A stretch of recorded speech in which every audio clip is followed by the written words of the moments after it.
Hey, all my fellow Utahns, I miss you. All right, I'm starting this video series on YouTube just because it's a way for me to document everything that's been going on, and I'm terrible at journaling, written journaling, and so I'm going to try a video journal and see how things go. So this is partly for you all to keep you all in the loop, but it's also for me just to kind of document what's going on and what week to week is looking like. I know this is a little behind. I'm now 2 weeks in. However, I want to talk about the last, gosh, I think it's 11 or 12 days that have been happening.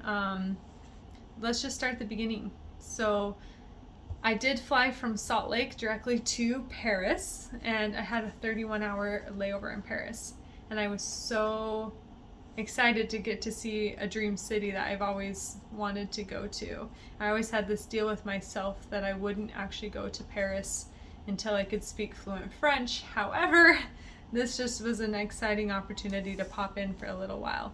So I got off, my bags were overweight getting here to Ghana, because trying to pack a year of your life in medications, in whatever. There's a lot of things you just can't get here, or it's just nicer to bring in from out of state.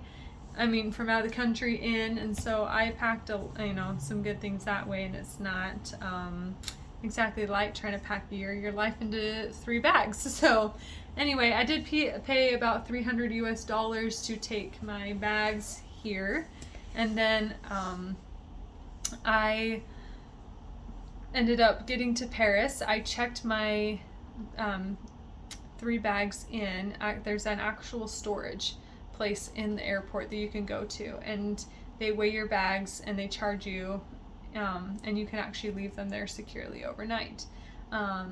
So I did that, and it cost me 60 euros, and right now the euro is equivalent to the dollar, so it's about 60 US dollars to leave my bags overnight. And then I went and caught a train. So you go downstairs from there in the airport in Paris, and you go off to the left from the luggage place, and there is the train station tickets. So you buy a ticket, and then it was about 10 euros per ticket, and so that's like one train. And so there's different trains. So there's like a red line train, a blue line train, pink, green, like all these colors, and every time you swap a train, you pretty much need to get another ticket, which is about 10 euros. So I jumped on a train to Paris, and this lady was calling out, "Oh, to Paris, come, get on this train." And I did. She seemed like she was from Turkey or somewhere, just by her traditional clothing she was wearing, and she didn't speak very much English. So she got on the train and was helping direct people into Paris on the trains and telling them where to go. She spoke about a few different languages, but I got on the train and she didn't speak English, and she handed me a card that talked about being from Turkey, so my guess was right, and that she was an immigrant and she's needing money. Her family's not hungry, and they needed some support, and so she was asking for euros or any kind of change we had, and I didn't have any euros on me at the time. So it's like, "I'm sorry, I don't have anything," and she just asked for the card back so she can reuse it to for someone else. So that was my first little introduction to Paris. And then on the train there was a lady speaking in Spanish, and singing in Spanish. She was singing all these traditional Mexican songs, like they were beautiful, and I only know she had a Mexico soccer jersey on, and then she had like this huge speaker that looked like a suitcase, and a big microphone that she was carrying around singing for money. And she was going through the trains asking for change, in order to sing for everyone. And then this is so interesting. I had a whole Parisian family sit around me, and then she fishes her way through all their luggage to the next car. So I'm sitting right up against the car door on the train, and she takes out a pair of pliers and goes in the lock of the train door and opens the lock, like picks it with the pliers to open the train doors to then go to the next car, which is illegal. But she does it anyway with her big speaker and everything, just to go to the next train to sing. I was just like, wow, okay. And so the Parisian family then starts talking to me and laughing. They're like, welcome to Paris, you know? And she goes, this kind of thing happens all the time. Welcome. Like, where are you headed? And so we made a little bit of small talk. They had just gotten back from the US, and I was able to connect a little bit with that. But then they told me where I'd be getting off because it's a little hard in a different language, so I knew where to go. And then I walked a couple blocks to my hotel that I'd gotten onto Hotels Tonight, which is really nice because it's a little discounted on what the hotels can't get that, sell out that night, so they sell it at a discounted price. So I got a hotel room. It was really cute, totally Parisian, and the tiniest little elevator. You had to open this door, and then the elevator opens, and you go in, and there's enough room for like 2 people squished in there, and then you hit your floor and you go up. So that was cute. And my balcony overlooked this little Parisian square, and it was cute. I had a little cappuccino machine, very Parisian wallpaper, like it was adorable. So I actually made my way down, and at this point I don't have a working phone. Like my roaming data is not working for some reason. I can't get Google Maps to really work. So I try, and luckily, thanks to a friend, I had downloaded Google Maps of Paris before. So then I'm using the Google Maps to try and get everywhere. I made my way to the Eiffel Tower, which was beautiful. So I spent the day just kind of roaming around the Eiffel Tower, kind of just in awe that I'm seeing something that has been just a goal of mine for so long. It was just beautiful. The people were just out enjoying like food and just laying in the sun and drinking and talking and walking around. Like, it was a beautiful day, and it was really hot, but it was beautiful. And so I just walked around, and I went kind of walking a little bit through the streets, kind of seeing what was there. And I was pretty tired because I did not sleep the whole time on that 9-hour and 45-minute flight. I really didn't sleep much. It was a little hard to sleep. But I did, so I went roaming around for a while, spent a couple hours just exploring the city, taking lots of pictures and just enjoying. I did go and get a croissant and then went out, and it was so nice. And croissants are not the same in the US. They're just not. Like, you haven't had a croissant until you've had a croissant in Paris. So it was really nice. And then I decided, I'm like, I really could use a nap. As sad as that is, I'm in Paris for 31 hours and I need a nap. So I went back to my hotel and I showered and just enjoyed, and then I took a nap, and I woke up later on, and I was like, oh man, it's a little later. I really need to get back to the Eiffel Tower because the Eiffel Tower glitters on the hour, every hour in the evening until 1 a.m. And 1 a.m. is the last time it goes off. So I'm like, oh, I really want to be a part of this. So I get myself ready and I get dressed and I head out on back to the streets. And I'm like, okay, I think it was in this general area. I gotta remember the streets look a little different at night, and the city comes a little more alive in the evening. And so I am navigating my way. I see the Eiffel Tower. I'm getting my way there. And the minute I get there, it stops glittering. I'm like, oh, okay, looks like I'm going to be here for another hour until it glitters again. So then I walk around, and by then there's a lot of people out with their little, I don't even know what you call them, their little street carts, and they're trying to sell you crepes or champagne and wine, and there's a lot of people out trying to sell sunglasses, little sparkling Eiffel Tower souvenirs, t-shirts, hats, you name it, they're trying to sell it. And they have laser pointers everywhere trying to get your attention, and they're like, mademoiselle, mademoiselle, they try to get you over there. And so it was just kind of interesting, the difference in culture there. I did end up grabbing a bottle of champagne and getting a crepe, which was wonderful. And I was approached by a gentleman from, I want to say he was from Minnesota. Anyway, so he was from Minnesota. He was trying to get me to go party with him, and I was like, oh yeah, no, it's all good. I've got a flight in the morning. Like, you know, nice meeting you, but I'm out of here. And so I finally got rid of him, and then just make my way over to kind of get a good spot to watch the Eiffel Tower. And I am getting bombarded by people trying to sell things while I'm sitting there just trying to enjoy my view with my crepe and my champagne. Like, that stuff's just really frustrating to me. I don't know. Like, if I say no, please go away. But they just sit there and they're persistent and they're in your face and they won't go away even though you say, please leave. Please leave. Like, you're not getting anything. Will you please leave me alone?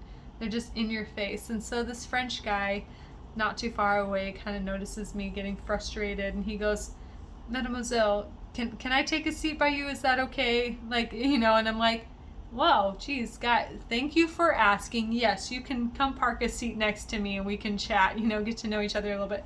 So he's just being friendly. He's chatting to me a little bit. I've kind of noticed that Parisians, when they actually talk to you, they're really friendly. I don't know what the stereotype is there, but if you actually try to talk and you're like, parlez-vous français, you know, and you actually try talking to them and using a little bit of French, they're the nicest. Like, seriously, I don't know. So I have a French guy come sit next to me, and he's talking to me about philosophy and a little bit about French history and travels, and it was actually a enjoyable conversation. And there are people still trying to heckle me the whole time. I'm like, go away. And so he's like, let's just walk around for a minute. Like, we can just walk around the Eiffel Tower. I'll tell you a little bit about the buildings around here. And I'm like, great, thanks. You know, so we just walked around the Eiffel Tower, chatted for a little while, and then I went on my merry way. So I went back to the my hotel and just kind of bunked in for the night. Next morning, I woke up early because I knew I had to get back to the airport and give myself a really good cushion time, because I had to go back through customs and all that process and grab my bags and figure it out and give me time in case I got lost. So on the way back, well, I should back up here a little bit. The next morning, I went venturing out again. I went and found an old cathedral I thought was beautiful and took pictures. I went across the Seine River, and I went over to some just some amazing architecture, and the bridges there. Like, it was stunning. And I just took pictures and walked around. I went and got a baguette and another croissant and then a little fruit tart. And I just enjoyed the day walking around, and it was beautiful. And I think that was about it. And then I came back to my hotel, and the concierge at the front was so nice and so friendly. Nothing against him, but I asked him, I said, now there's a train and like a train station entrance just right by the hotel. Instead of me walking blocks to get to the one I'd come on, I asked him if that train linked up to the major station I needed to get onto the Blue Line train to get to the airport, and Charles de Gaulle Airport. And he said, yes, you're going to take this train, it's going to get you to this station, and then you're going to hop planes to get to the Blue Line train to get to Chateau de Gaulle. And so I went, great, thank you. And I said, will my one ticket get me on both trains? And he went, yes, it will. So I take my carry-on and my backpack, which are not light, by the way, because, again, packing for, you know, a life away. So I take my things, go on my merry way. I have hours before I'm supposed to be at the airport, and I'm trying to give myself ample time. It's a good thing I did, because my sweet little concierge led me astray. He led me astray. I take that Pink Line train. It does not go to the major station that I needed it to go. Oh my goodness. I don't have a working phone at this point. You have to remember, I have no service. None. I don't have service, and there's no Wi-Fi in the train stations. So I am running around trying to figure out speaking French the best I can, finding people who could actually speak English to me, and helping me get on my way to where I needed to go. And thank you to all the amazing Parisians who helped me along the way. If you ever get to see this, thank you from the bottom of my heart, because that was a very stressful moment for me. But you guys were amazing. So I get on the Pink Line train. I end up having to go back a few stops. I find a wonderful Parisian who's like, okay, nope, you need to get off here. He gets off here with me and he says, good luck, you need to get to the Red Line train. So then I am like frantic at this point, and in the train station, they'll say like blue line, whatever, stop, and then it says a word, and that word is the direction you're going. I don't know this at this point. I'm learning so much. So, fun fact. Your one train ticket will not get you hopping train to train. No.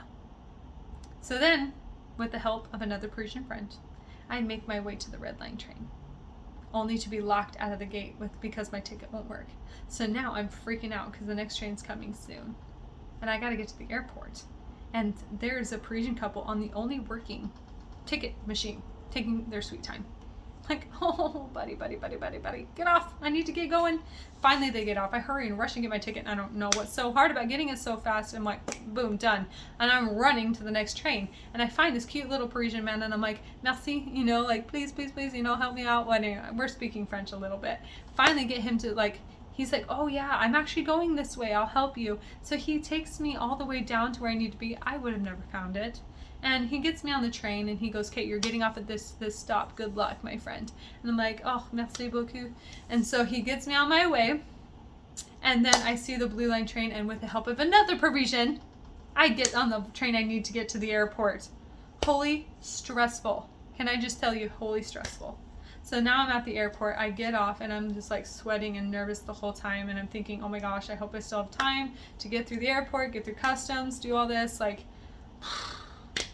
Anyway, so I get to the airport, go grab my bags. You do not have to wait in line if you are getting your bags you have already put into storage, by the way. Go get to the concierge right away. They will get your bags. So I get my bags, I get rushing off to customs, only to find I have to pay another $300 to get my bags to Ghana. I am now $600 in. $600 in. It was insane. $600 in to get my things to Ghana. Not to mention the $250 box to send all my things, like dental equipment and other things I couldn't get that are too heavy, or just like beef jerky and like food, necessity things I need. I shipped in 2 boxes and needed that things. And so we're talking like we're $1,000 in on everything I have sent here to live for the year, and not to mention like the $2,000 of things I needed to even get here. And so I'm like $3,000 in on this journey, and it's crazy. And then to pay another that, and then not to mention the hotel and everything I'd spent there. And I'm like, oh, it's a good thing these are giving me experiences to remember at least, because I'm all about spending my money on experiences or things that are going to make you just bring you more talent or joy, right? So anyway, I digress.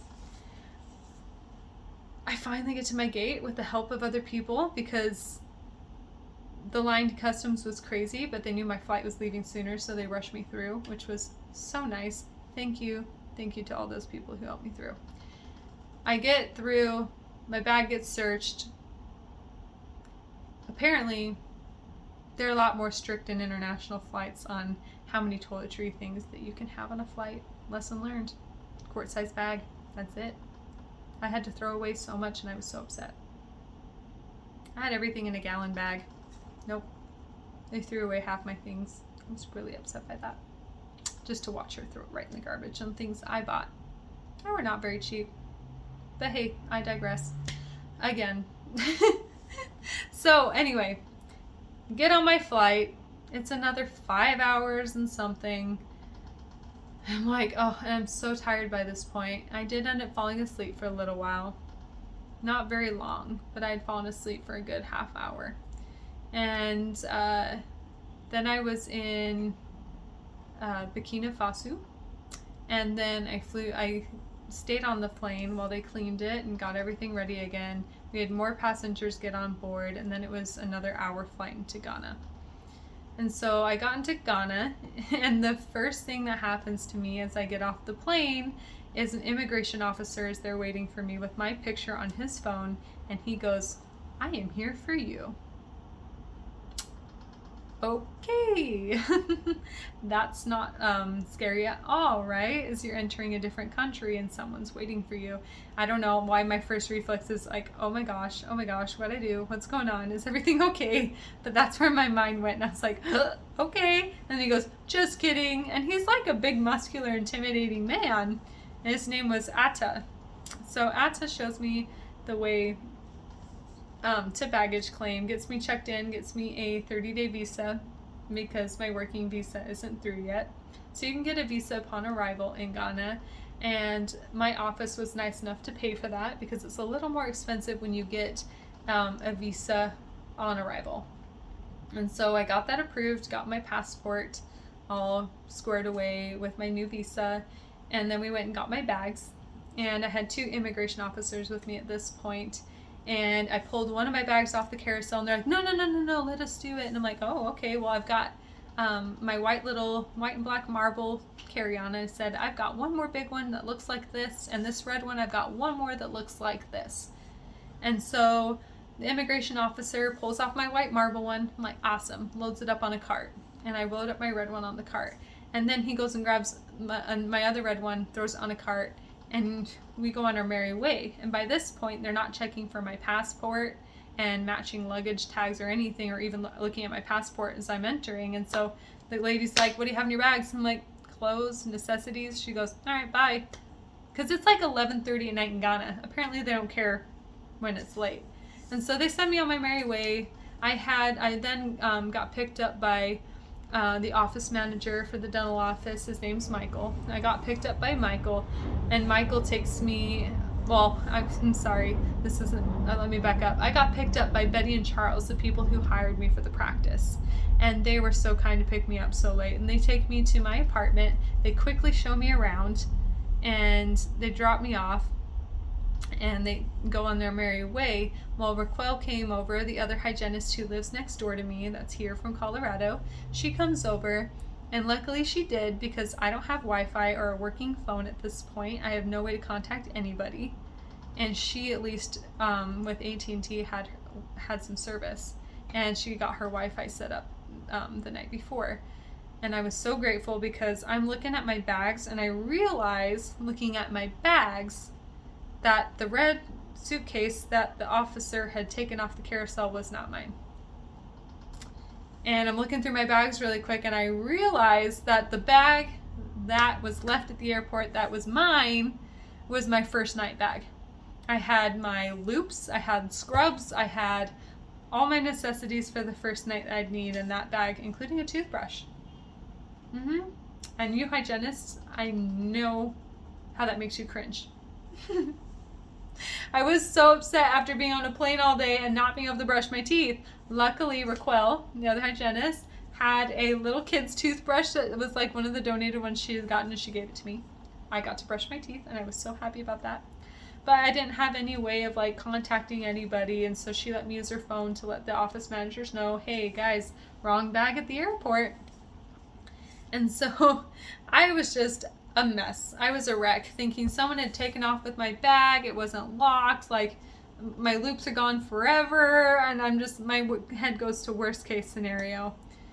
And I'm just stressed. I'm trying to sleep. It's a strange place. I couldn't get the AC working in my room, so it was hot and humid, and like it was a lot to all of a sudden take in. I was exhausted. I was hungry.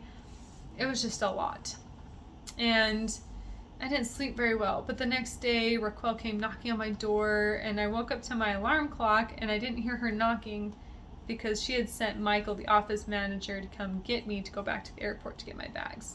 Well, I woke up to the alarm and then went over to connect to her Wi-Fi, got the messages, got Michael to come get me, threw on whatever outfit I could really quick, and I was out the door to go get my suitcase. So I ran and got my suitcase. And, well, I ran to get with Michael to go to the airport. We get to the airport when the terminal I had come on, and an officer meets us and he's like, you can't go back in there. You've got to go down to Terminal 2. I was at Terminal 3. He goes down to Terminal 2. You've got to go to Air France. Lost and Found to go get your bag and see if it's there. And so we get back in the car, pay for parking, go down to Terminal 2, and then we pay for that. Well, we, pay for parking there too, go in, my bag's nowhere to be found. But I had checked in the bag that I had accidentally taken. And it was a whole process of paperwork, and they had to see my passport and all this stuff. And I turned in the bag. They sent me back down to Terminal 3. We had to go pick up a doctor that was coming in from Liberia. And so we went back down to Terminal 3, and we were waiting at the airport for Dr. Kapil from Liberia. And he goes, just try one more time. This is the terminal you came in. Why don't we go ask the officers again? So we go ask a different officer. He goes, yeah, there's a lost and found here. You can go check.